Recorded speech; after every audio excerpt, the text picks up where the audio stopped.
Hey guys, so I wanted to talk about the 4 movements that we use in osteogenic loading. The first thing to realize is the research, it comes from gymnasts. So while gymnasts might have super body strength and really good bone density, they also retire when they're like 19 years old because of joint damage or joint pain. Okay, so while it's the remedy, it's also the cause of joint damage. Okay, so osteogenic loading is a way to extract the benefit of high impact force without actually having to do a backflip or go jump off your countertop to actually land.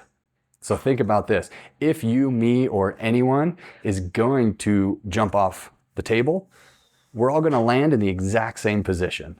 So if you can imagine what position you would get into if you're going to do a vertical jump test, like when you're going to do a vertical jump test, you only go down about just a little bit, right? Because you're going to stay in a really good, powerful position to produce the most force to send you vertical.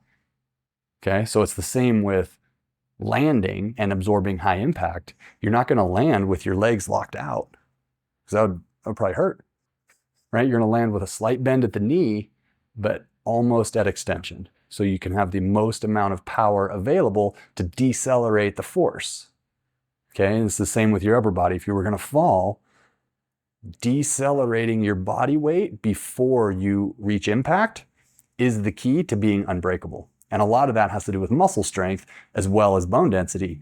But building resistance to impact is a key way to make your bones and your muscles more resilient. Okay, so the first one you're going to do is mimic basically a fall forward. If you're going to trip and fall and your hands can be out in front of you, your wrist is going to be in line with your clavicle, and there will be a 120-degree angle on the arm. So you're going to be approximately right here in this position. Okay?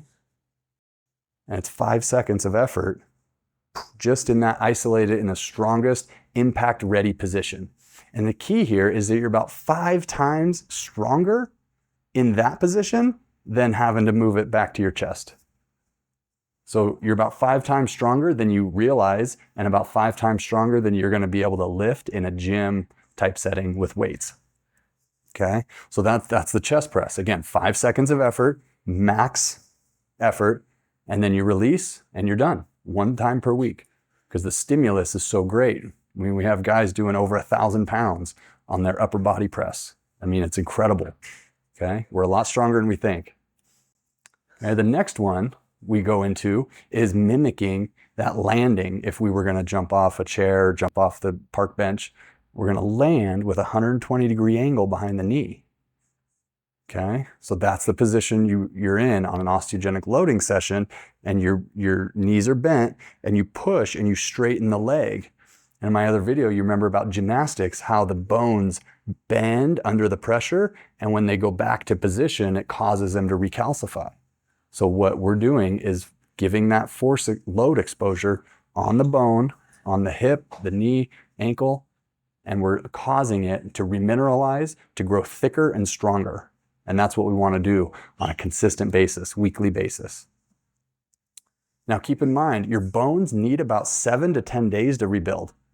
So it's not like your muscles that you can stimulate every other day and kind of stay in a good rhythm with your muscles and continuing muscle growth.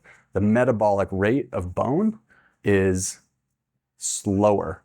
So you have to do less. It needs less stimulus.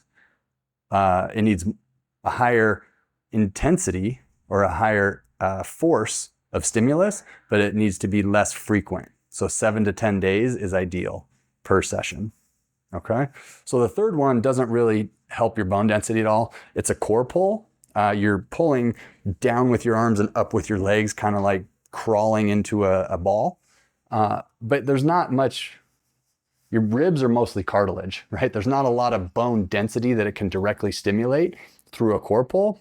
The reason we do a core pull is to prepare your body to do a vertical lift. Because the vertical lift, the last one, is for your spine, and that is supported by your core.